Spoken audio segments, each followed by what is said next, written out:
Hey there, good to see you. Today we're talking about some really important updates around Social Security and some key changes that are causing a lot of confusion, especially around the dates March 31st and April 14th. If you've heard bits and pieces but aren't sure what's actually true, you're not alone. There's been a lot of chatter online, and honestly, some of it's been flat out wrong. But here's the thing that might surprise you.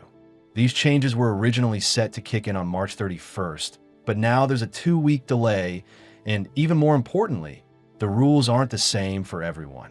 Some groups actually don't have to do anything differently at all. That's a huge deal, especially for people who might not be able to go online or get to a Social Security office in person. So today we're going to walk through what's changing, who it affects, and what steps, if any, you might need to take. Trust me, this is something you're going to want to know. And hey, if you find this kind of calm, clear info helpful, take a second to subscribe.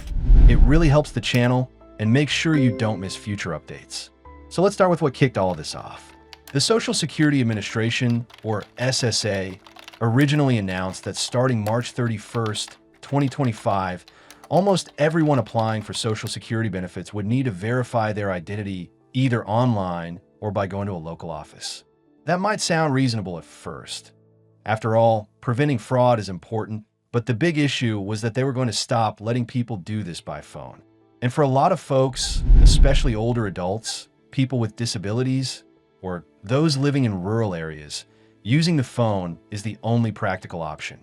Because of that, the original plan sparked a lot of pushback. Advocacy groups, politicians, and regular people just trying to help their loved ones all spoke up. The pressure worked. SSA announced that they're pushing the start date back from March 31st to April 14th. That gives people a little more breathing room. But the more important news is that they've changed the rules for certain groups. If you're applying for Medicare, Social Security Disability Insurance, SSDI, or Supplemental Security Income, known as SSI, you can still use the phone to verify your identity and complete your application. That's huge. The SSA recognized that for these specific groups, cutting off phone access could really hurt people who need help the most. So even after April 14th, those individuals don't have to go online or show up in person. They can still do everything by phone, just like before. But not every group got that same flexibility. So then, here's where it gets a little more technical, but I'll keep it simple. If you're applying for retirement benefits, survivor benefits, or auxiliary benefits, which usually means benefits for spouses or children, you will still need to verify your identity online or in person starting April 14th. No more phone verification for those types of claims. There are a few limited exceptions, like if someone has a terminal illness or is coming out of incarceration, but those are pretty rare. And also, this new rule affects people who are trying to update their direct deposit information. Let's say you've switched banks or your old account was closed. After April 14th, you can no longer update that info by phone. You'll have to do it through id.me, login.gov, or by showing up a local SSA office. So even if you're not applying for new benefits, a simple change like updating where your money goes now requires a different step. Now, you might be wondering, why is the SSA doing this? According to Acting Commissioner Leland Dudek, the main reason is fraud prevention. They want to modernize the system and reduce scams, which, in theory, sounds smart. But here's the reality check. The SSA is still facing some big internal problems. They've had major staff shortages, tech issues, and delays in training. Some employees have said they weren't even fully briefed on how to handle the new changes. What's more, the Department of Government Efficiency, yeah, that's really what it's called, and yes, it's led by Elon Musk now, has been pushing agencies to downsize and streamline, which sounds good on paper, but in practice has left the SSA with fewer contractors and less support. That's part of why this rollout is turning into a bit of a mess. You see, when changes like this happen fast and without clear communication, scammers step in. And that's exactly what's happening now. Fake emails are going around that look like they're from Social Security, but they're not. These messages ask you to click on a link or enter personal information, and that's how they get you. The tricky part is that the emails can look official, but there's one big red flag. They don't come from an SSA.gov email address. So if something looks a little off, it probably is. And if you're ever in doubt, don't click. Go directly to the official SSA site or call them directly. Another thing to consider is that the SSA is expecting a flood of people trying to get help in April. Field offices are likely going to be busy, phone wait times might be longer, and people working those help lines are going to be overwhelmed. So it's not just about what you need to do, it's also about when and how you do it. If you know that you'll need to verify your identity or update your bank info, it's worth thinking ahead and planning now before those deadlines hit. And next, let's talk about one of the best things you can do to stay ahead of all of this. Create a My Social Security account online at SSA.gov.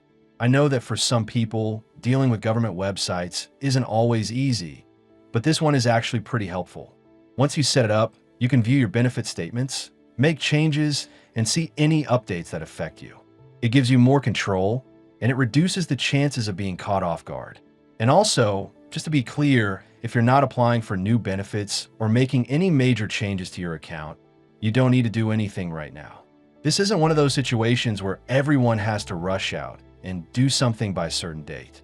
But if you do need to make a change, especially to your direct deposit or if you're applying for retirement or survivor benefits, you'll need to use the new system after April 14th.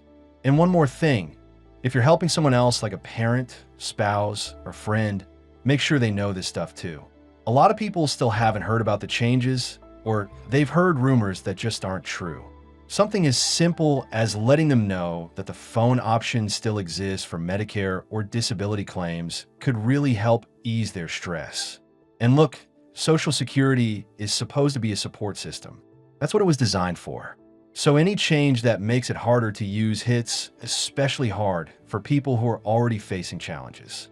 Yes, keeping things secure is important, but it has to be done in a way that still keeps the system accessible. Otherwise, we're just creating new problems.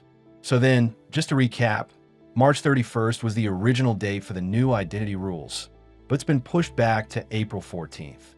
If you're applying for Medicare, SSI, or disability, you can still use the phone.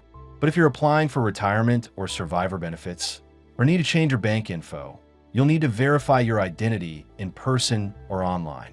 And scams are on the rise, so double check who's sending you messages and don't give out personal info unless you're 100% sure it's from SSA. Let me know in the comments if this cleared things up for you, or if you have questions about your specific situation. I'll do my best to help, and I know others in the community often have great advice too. This channel is all about making sure you have the info you need without the stress. And if you haven't already, go ahead and hit that subscribe button so you'll always be in the loop when something changes. We'll keep it honest, calm, and helpful, just like we did today. Take care of yourself. I'll talk to you soon.